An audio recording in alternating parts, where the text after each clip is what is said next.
यहाँ से ठीक आगे लगभग 5 किलोमीटर इसी वैली में मदमेश्वर वैली का लास्ट गांव है गोंडार गांव। ये कुछ ऐसे अंग्रेयाल आ रहे हैं, ये देखो। ये ना बहुत खतरनाक होते हैं। अगर 2 अंग्रेयाल ने भी अगर आदमी को काट दिया तो इस टाइम पे इस पे छोटे छोटे फल पकते हैं। और अंदर से देखो भाई कुछ ऐसे रहता है ये कि शाम के टाइम पे थोड़ा सा आग जलाएंगे, उसका जो धुआं है खेतों में फैलेगा। लेकिन सबसे मेन तो ये है कि जंगली जानवर किस टाइम पे आते हैं। चलिए जी, सुबह सुबह बाहर का माहौल कुछ ऐसा है। कल रात बहुत भयंकर बारिश लगी है और नीचे नदी में ना भयंकर पत्थर बहने की आवाज़ आ रही थी और सामने वाली पहाड़ में कहीं पे चट्टान खिसकी है तो भयंकर आवाज़ आई रात को, ठीक इस वाली जगह पे।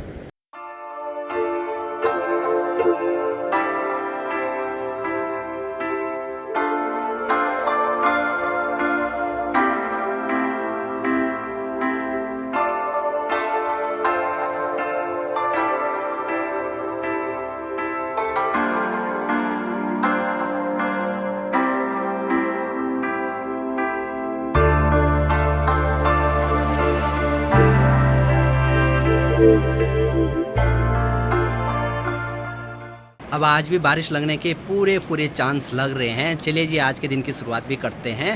हेलो एवरीवन, गुड मॉर्निंग, नमस्ते, स्वागत है आपका हमारे एक और नए ब्लॉग में उत्तराखंड के इन खूबसूरत पहाड़ों से। आजकल जिस दिन भी नीचे की साइड से आसमान पूरा पैक रहता है तो उस दिन बारिश पक्का लगती है। और आज तो नीचे भी आसमान पैक है और ऊपर की साइड से भी पूरा पैक है।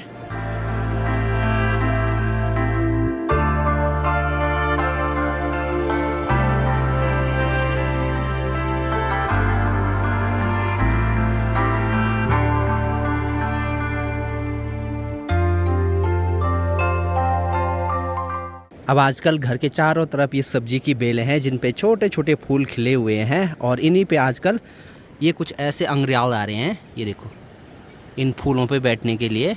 ये ना बहुत खतरनाक होते हैं। अगर 2 अंग्रेयाल ने भी अगर आदमी को काट दिया तो सीधे बुखार आता है। और ये ना जहाँ पर मधुमक्खी का छत्ता रहता है तो वहाँ पर भी आते हैं, मधुमक्खियों को भी मारते हैं ये। और जिस दिन भी बारिश वाला मौसम रहता है तो घर के आसपास बहुत सारे पक्षी आ जाते हैं। हमारे यहाँ पे कुछ पक्षी ऐसे होते हैं ना जो सिर्फ बारिश के टाइम पे ही हमारे घर के आसपास दिखाई देते हैं। अब इधर साइड हमने मक्का बो रखी है तो यहाँ भी बहुत सारे पक्षी होंगे। सामने वो वाली पक्षी देख रहे हैं तो वही पक्षी जो ये मक्का हमने यहाँ पे बोई है ना तो उसको सबसे ज़्यादा खाती है।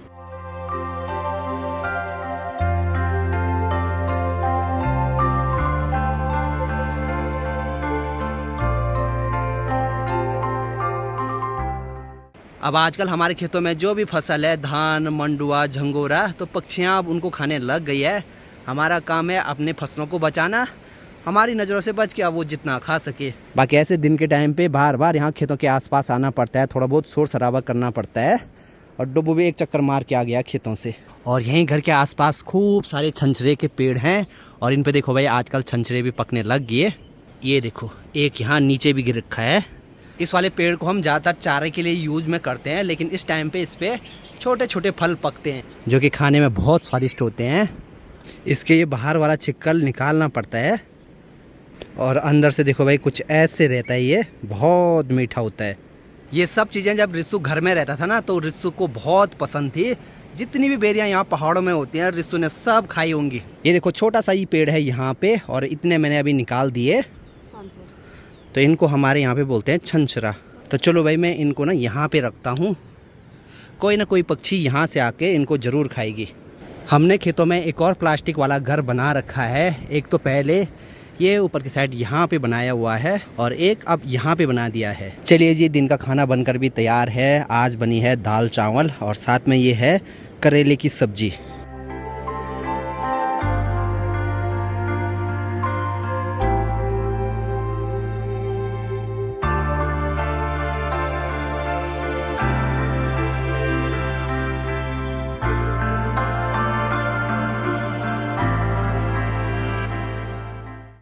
अब यहाँ से ठीक आगे लगभग 5 किलोमीटर इसी वैली में मदमेश्वर वैली का लास्ट गांव है गोंडार गांव। और वहाँ से लगभग 1.5 किलोमीटर आगे एक जगह पड़ती है बंतोली। तो उसी जगह पे कुछ टाइम पहले एक पुल बहा था, हालांकि अभी वहाँ पे एक टेम्प्रेरी पुल तो बना दिया है। अगर आप लोग भी मदमेश्वर यात्रा पे आते हो तो थोड़ा सा मौसम को ध्यान में रखें, उसी के हिसाब से आप यहाँ पहाड़ों में घूमने के लिए आएँ। अब तो हमारे गांव से ठीक सामने जो अख्तौली धार है वहाँ तक सड़क सुविधा है, लेकिन पहले गोंडार गांव वाले ठीक वहाँ से जो नदी आती है ये वाली, तो इसी नदी के किनारे किनारे आगे जाते थे यहाँ से उखीमठ तक। पैदल आने में नदी किनारे वाले जो रास्ते हैं वो सरल भी थे, वहाँ से जल्दी भी पहुँचा जाता था। लेकिन जैसे सड़क सुविधा हुई उसके बाद वो रास्ते बंद हो गए, मतलब आना जाना तो हुआ नहीं। उसके बाद बहुत कम लोग ही अब उन रास्तों से आते हैं। मैं भी कई बार इस वाले रास्ते से ऊपर गोंडार गाँव जा रखा हूँ। ये खुद खुद चल रही हुआ अभी। और यहाँ पर देखो भाई, दादाजी का जो कटाई का काम है वो लगातार चल ही रहा है। ये सिर्फ अभी उनका जो एक धोखा बनता है उसी का है।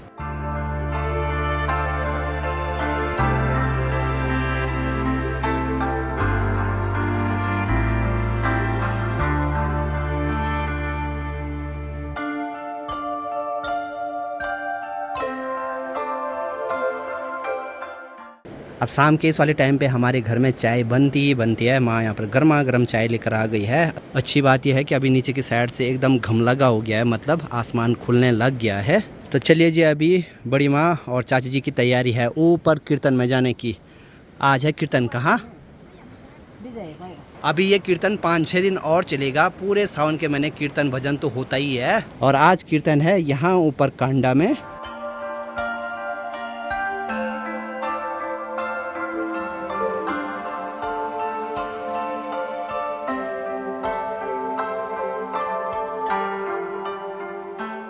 अभी ये वाला देखो कितना अच्छा फ्रेम बन रहा है, जैसे कोई ड्रीम पेंटिंग होगी। सामने घर है, आगे एकदम पहाड़ हैं, पहाड़ों पे बादल हैं, बादलों के ऊपर रेनबो बना हुआ है, पहाड़ों पे झरने हैं, नीचे नदी बह रही है, सामने कुछ फूल दिखाई दे रहे हैं, चारों तरफ एकदम हरियाली है।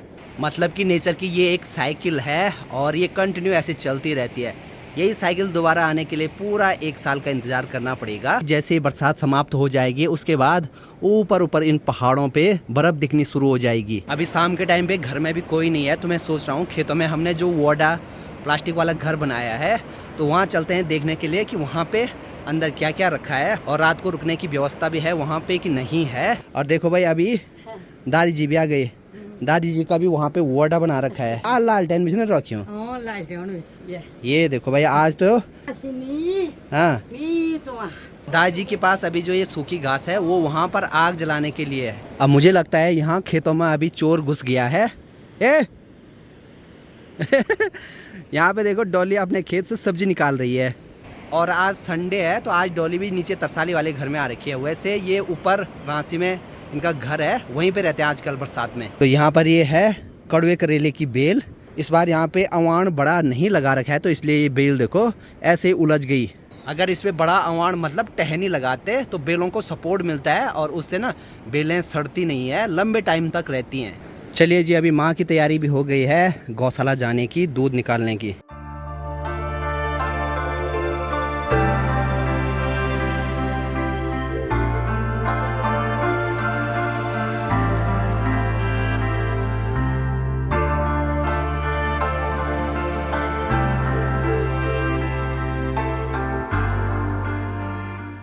यहाँ पर ये है दादी लोगों का वाड़ा। ये मैंने आपको एक दिन पहले भी दिखाया था। बाकी यहाँ पर आते ही देखो भाई, दादी ने सबसे पहले आग जला दी है। यहाँ पे ये बहुत सारी सूखी घास रखी हुई है। ये रिंगाल के कुछ सोल्टी होंगी पुरानी मुल्खनी, तो ये भी रखे हैं आग जलाने के लिए। और मोटी मोटी लकड़ियाँ लगा रखी हैं नीचे से, क्योंकि शाम के टाइम पे थोड़ा सा आग जलाएंगे, उसका जो धुआं है खेतों में फैलेगा तो उसकी गंध से भी जंगली जानवर आसपास नहीं आते हैं। बाकी यहाँ पर दादी जी देखो आराम से बैठे हुए हैं अंदर। और साथ में यहाँ पर देखो भाई, बहुत सारे आड़ू भी ला रखे हैं इस पोटली में खाने के लिए। अब आजकल आड़ू पकते हैं हमारे यहाँ पे, तो खूब सारे आड़ू खाने को मिलते हैं। और ये वाला तो एकदम पका हुआ है। इस वाले वोड़े के अंदर कपड़े भी रखे हुए हैं, तो यहाँ पर आराम से रात को सो भी सकते हैं। बाकी एक हमने भी बनाया है, तो चलो भाई वहाँ चेक करते हैं। देखो भाई, डब्बू भी अभी यहाँ आ गया। जहाँ मैं जाता हूँ वहाँ डब्बू भी पीछे पीछे आ जाता है। और यहाँ खेतों में ना कर, इसको लग रहा है ये खाने की चीज है। हाँ, हल्की हल्की बारिश लगनी अभी शुरू हो गई है। और यहाँ पर ये कनस्तर तो हर वोड़े पे मिलता है। ये कनस्तर इसलिए रखा रहता है ताकि आदमी कब तक ही शोरगुल करता रहे तो आराम से इसको बजाता रहेगा। शायद इन खेतों में भी देखो ये पूरा धान ऐसे इधर उधर बिछा रखा है, तो ये भी सुअर नहीं किया है। इतनी मेहनत करते हैं और जब लास्ट में फसल पकते टाइम ऐसा नुकसान होता है ना, तो बहुत बुरा लगता है। चाहे अनाज कितना भी हो, लेकिन फिर भी जब अपनी मेहनत का फल नहीं मिलता है तो बुरा तो लगता ही है।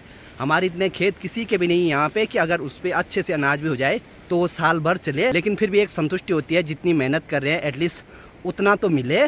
जो ये खेत यहाँ पे हैं, इन खेतों पे किसी का भी इतना अनाज नहीं होता है कि उसको मार्केट से न लाना पड़े। बाकी खेत के इस वाले साइड भी यहाँ पर कुछ बारीक बारीक लकड़ियाँ रखी हैं आग जलाने के लिए। कुछ कमेंट्स ऐसे आए थे कि कुछ ऐसा तार लगाओ घर से और कोई स्पीकर रख लो एक बड़ा सा खेत में, तो फिर वहाँ जाने की ज़रूरत नहीं पड़ेगी।